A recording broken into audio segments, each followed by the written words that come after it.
I love you as the person that you are and not how I expect you to be. Friends can be a part of your chapter or chapters in your life.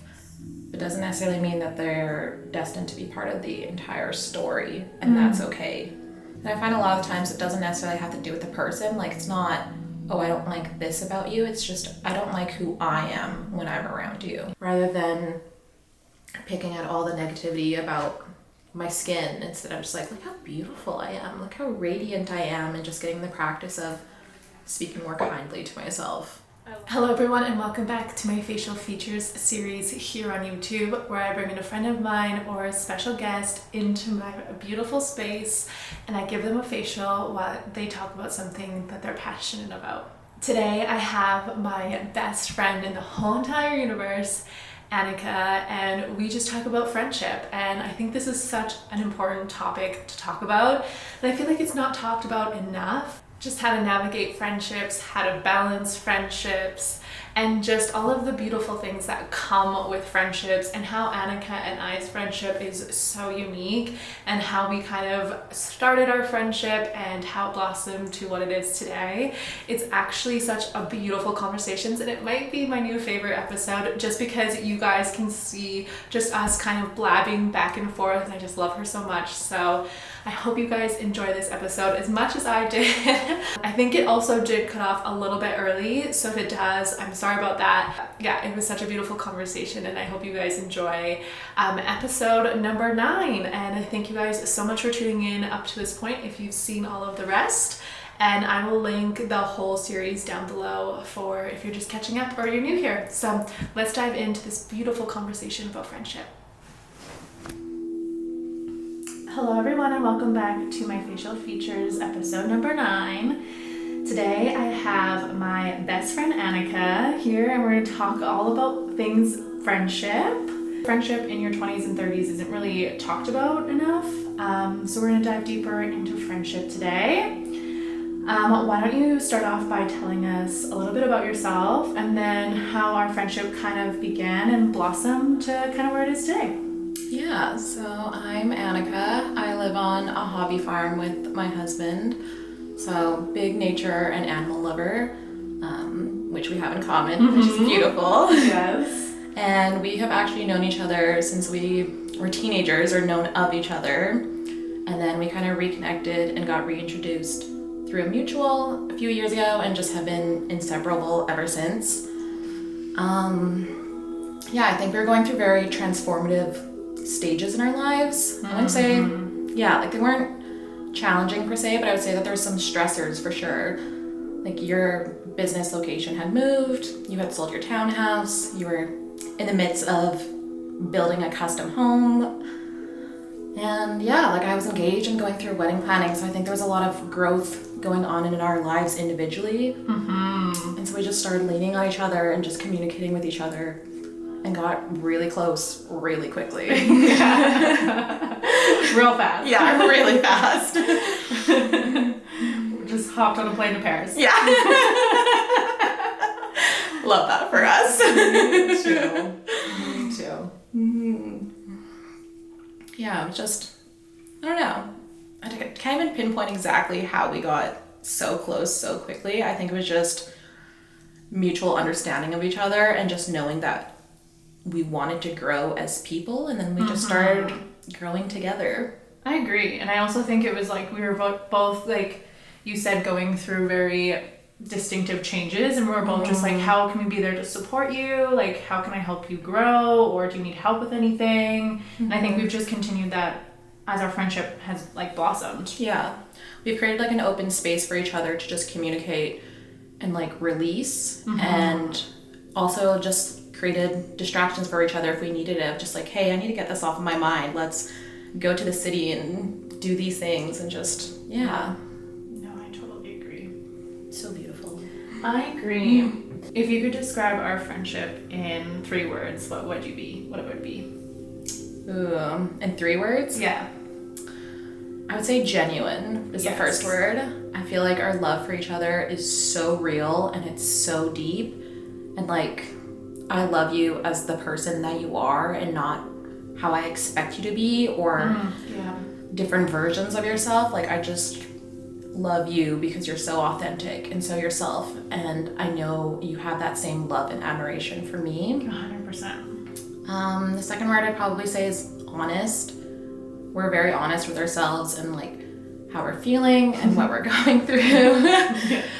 And yeah, that kind of just transpires into our friendship as well. We're very honest with each other about like if we're just not feeling great that day and just like, hey, I'm so sorry, but I gotta reschedule these plans because I'm just not 100% myself and I can't give you what you deserve that day. And I think we're very understanding about that. And just, yeah, we've gotten to a point now where we pick up on physical cues. We're not even verbally honest with each other. Like, I can see if you're overwhelmed in a situation and you can see if I'm anxious or overstimulated. Yeah. Or like if we're both hangry, we can sit in silence and tell each other like, okay, I'm like level 10 hangry right now.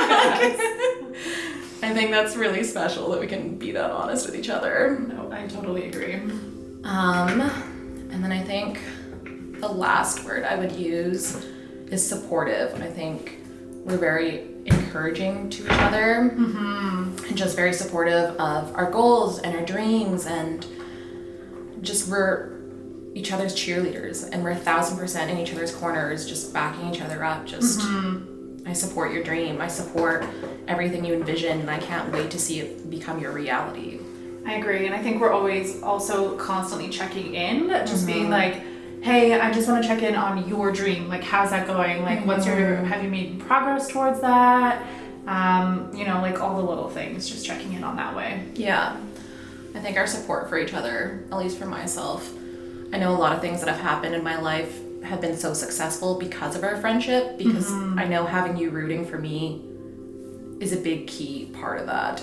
Well, it's so helpful to have someone in your corner being like, no matter what happens, I know this person is just going to be here supporting me no matter what. Yeah. And I feel like you manifest things for me as well. I feel like I do too. You're like, I think this is going to happen then. You're like, no, it's going to happen for you earlier. Like, you got this. I'm like, I do got this. Like, yes. I agree. I don't know, like you rewire my brain to think more positively about myself, which I know is not always the easiest for people, but just, yeah, I think that's very transformative in that sense. Oh, I love that. Me too.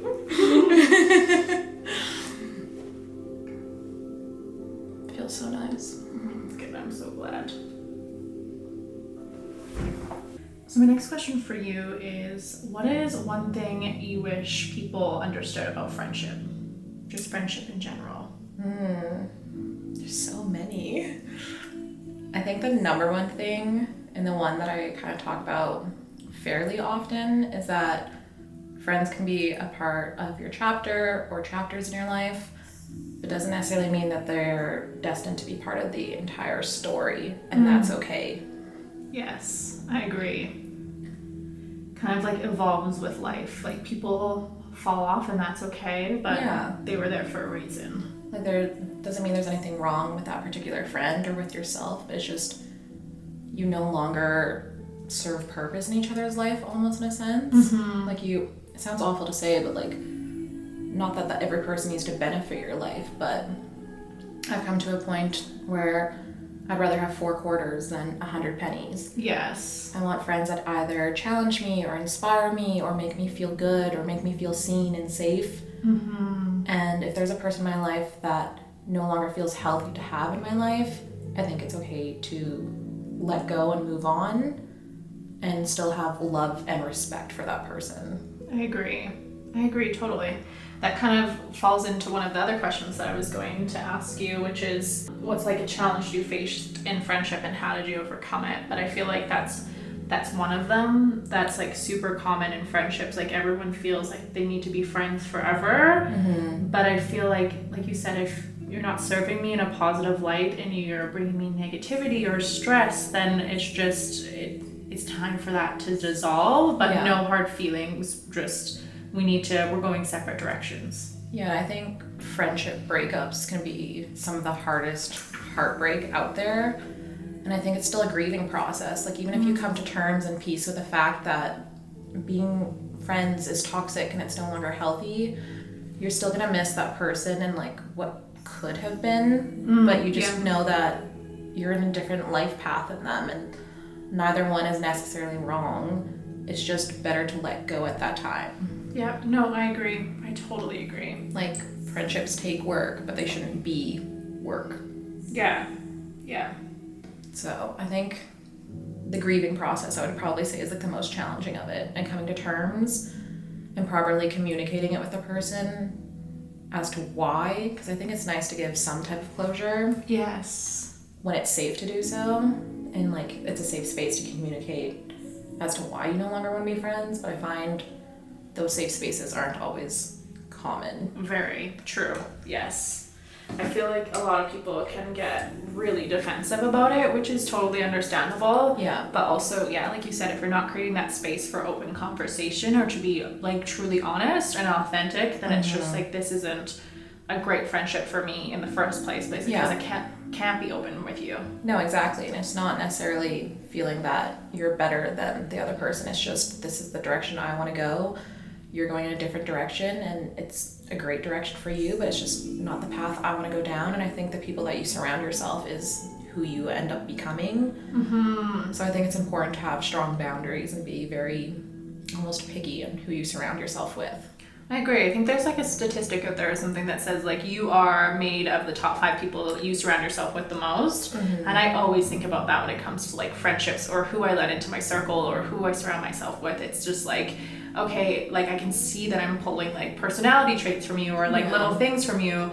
Is this a good thing or a bad thing? Because sometimes it can be really toxic and really negative. And I find a lot of times it doesn't necessarily have to do with the person. Like, it's not, oh, I don't like this about you. It's just, I don't like who I am when I'm around you. Yeah, totally. And I think that speaks volumes of just being like, it's okay to let it go. And who knows, maybe you'll come back after separate growth and you can enjoy a friendship again, but it doesn't necessarily have to be that way. It shouldn't feel forced. I agree. My body's giving me every single sign of, you are not comfortable. This is not the person for you. Like, you have a stomach ache or your mind is spiraling, and it's just kind of giving you cues that this is not your home. Mm-hmm. And it's okay to take a step back. Yeah, I feel like your body definitely gives you that, or it's like your heart starts to race, or you get anxiety, or you're like, oh, maybe it's like even your mind, like, oh, maybe I should make up an excuse not to go, or you know, like you should just be like, you know what, I'm not feeling my best, and I'm not making it. I can't make it out today. Instead of being like, okay, what excuse can I give here? And before I was more in touch with my intuition, I would like force the friendship. I'd be like, I'm fine, and just like put those physical symptoms down, and then just to realize I'm like, no, I'm not fine. This is not who I want to be. This is not who I want to feel around my closest people. And like, just forcing that friendship is not fair to myself, and it's not fair to the other person either. No, I agree. Yeah, because then you're not like you're not giving them your authentic self either. And I think my friendships, like when going back with the 100 pennies and 4 quarters, it's just like, I want to give my all into my friendship. I want to give 100% of me. And how can I like wear myself so thin between so many people that aren't necessarily benefiting me? I think that's a hard thing for people. I think as you get older, you start to realize like you don't need to be friends with everybody. Yeah. It's better to, like you said, have 4 quarters or like have 4 really close friends that you rely on, rather than being like, I'm friends with everyone loves me. Yeah. It's like, yeah, but how do you keep in touch with all of those people? Yeah. You don't. When I was younger, I had so many friends, or quote unquote friends. Yeah. I'm like, I only like being around them when I'm drunk. Like, they were just party friends. Exactly. And I didn't feel comfortable being sober around them, because I'm like, what do we have to talk about? Like, what do we have in common? Or not that having similarities is necessarily the basis of a friendship, but just, I'm like, I don't know you sober. You don't know me sober. Like, do we even know each other? I know. I had that so much in high school. And then I was like, what if I just stop talking to these people? Would they ever reach out again? And they didn't. So I was like, you know what? This is not friendship. Like, I'm always the first one to reach out. I'm always the first one to say, like, let's do something. Let's just see if I let go of this, what happens. I find too that if you have friends that are like based on partying too, that you feel almost uncomfortable and feel forced to party when you're with them. Yes. Because you're not comfortable being in a sober situation or doing something that's out of the norm and like hanging out in a different way. Yes. And I think that's really hard to come to terms with. Yeah, I agree.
How do you think social media has changed friendships? I'm just going in with the harmony mask too, by the way. How it's changed friendships? Yeah. I feel like there's pros and cons. I have such a love-hate relationship with social media. Oh, same. I think it can connect you with your friends because you get to see the little clips and highlights of someone's day and then the insights into their life. And I think that's really nice, but I think remembering that it is just highlights is very important, and I think it's a great way to communicate with each other. But I think the con of it is just it takes away like the in-person interaction. Yes. So it's just little chit-chats and small talk here, but it's just not actually intentional conversations and the human interaction, and like it doesn't properly deepen friendships. Yes.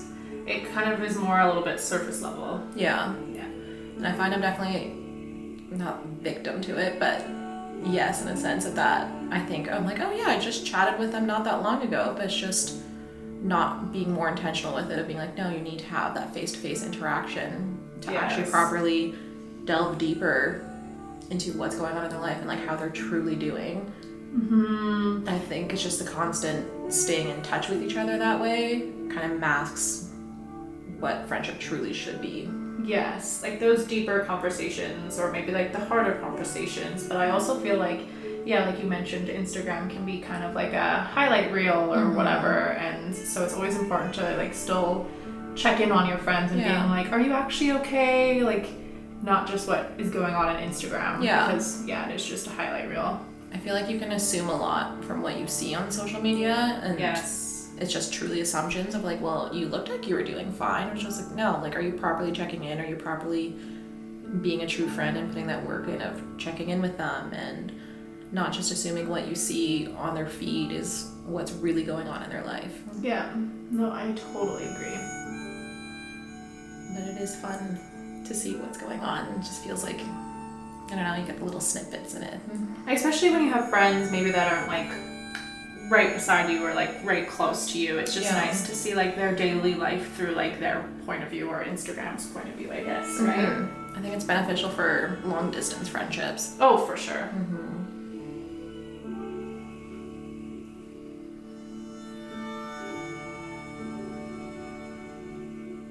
I find I'm always with Snapchat too. Like, I don't post on my stories. I don't really look at people's stories, but I'm a big Snapchatter having a conversation with someone because it feels like the closest to face-to-face interaction almost, in a sense. Yes. I'm not a big FaceTime gal, but just seeing their face or seeing what they're doing while we're actively chatting. Yeah. Just like, I don't know.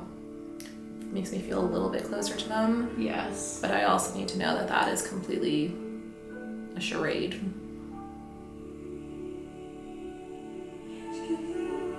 Yeah, I think like Snapchatting, like when we Snapchat all the time, it does feel like we're like talking face to face. But I do feel like if you do have people that are like farther away, FaceTime is so nice just to have like set up an hour and like clean your house, but they're there, you know what I mean? I remember when you were telling me about big news and you're like, you have to Snapchat your reaction because I just know when I tell you this, you're gonna freak out and I want to see your face. And it's just me screaming back at you. It's like pure excitement. It's just, what? Yes, I love that. I do love it for that reason. Yeah. So we briefly mentioned Paris, but if we could go on another adventure, you pick anywhere in the world, where would it be and why? That is so hard. That's not even fair. I want to go everywhere with you. Okay, to be honest, this is my thoughts. Okay. Back to Paris.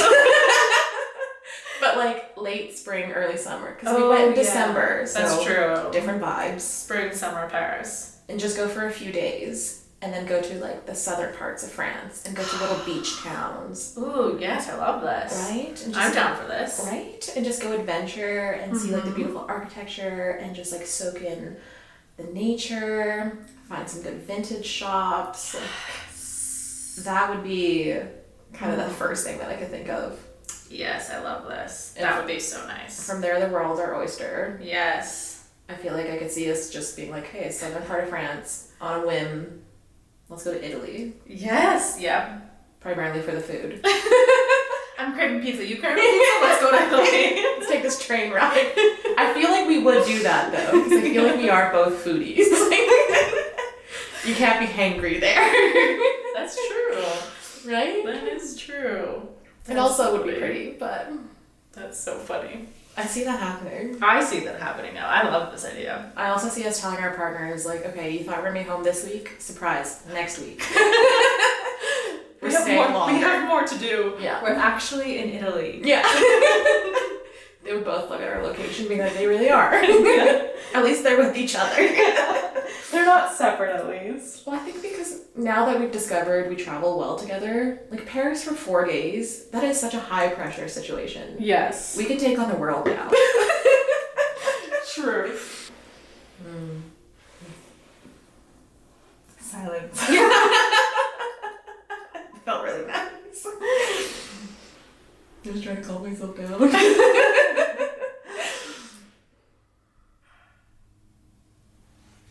I see us traveling a lot though together. Me too.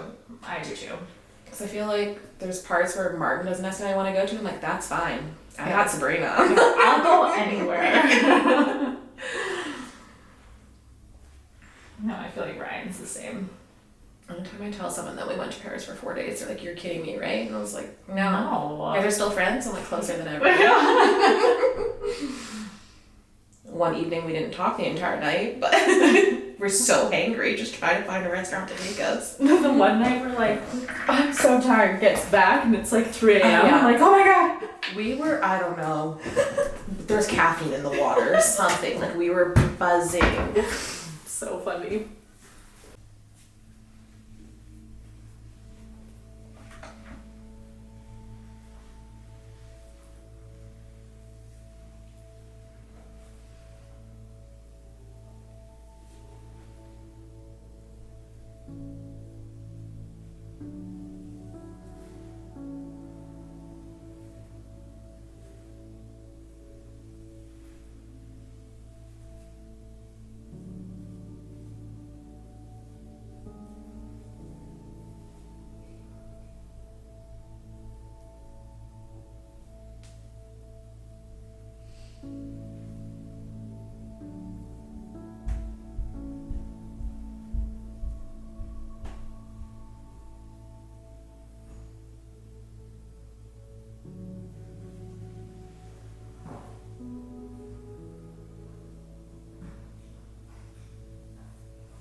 I feel like a new person.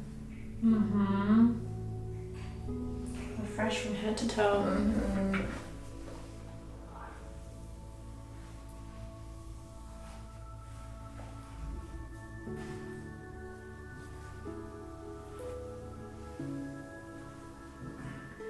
we're just finishing off with the Harmony Serum. And we'll go in with Doyen. Some eye serum and the Harmony Cream. Love. Me too.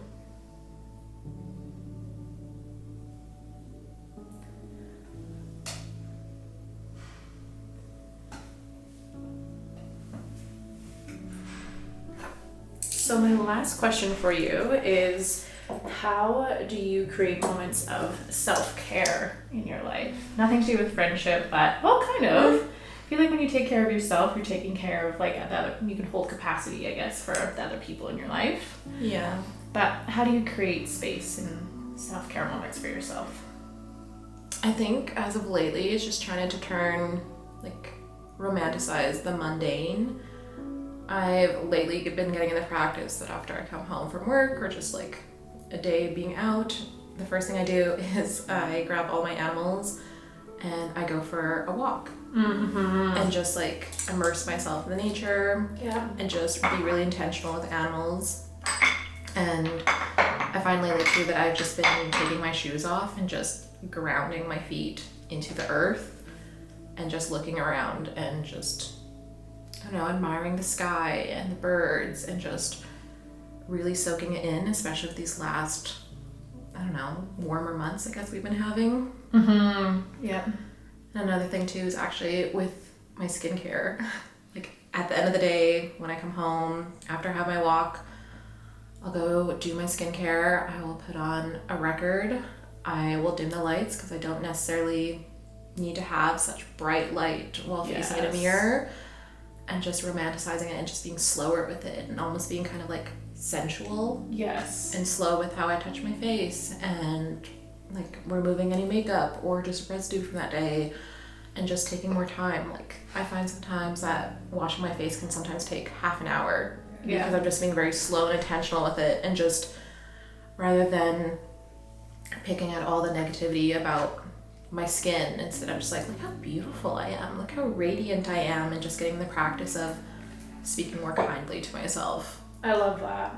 I think that's so important because I feel like it just creates like a beautiful, positive self-image for yourself, and you're just like really taking time, and I feel like your body feels that, like you're really just taking the time to nourish yourself, and that's so good for your nervous system as well, just being so intentional. And I think honestly, like the lighting is such a huge thing because when you're faced in a mirror, I find it's really easy to become your own worst critic. Yes. And I think the safest way to get out of that and kind of dissecting your own body is just by dimming the lights and just letting it be romantic and soft and like lighting a candle and just, you don't have to pick apart every single negative thing about you or what you think is negative, instead of just appreciate all the beautiful things about you. Yes.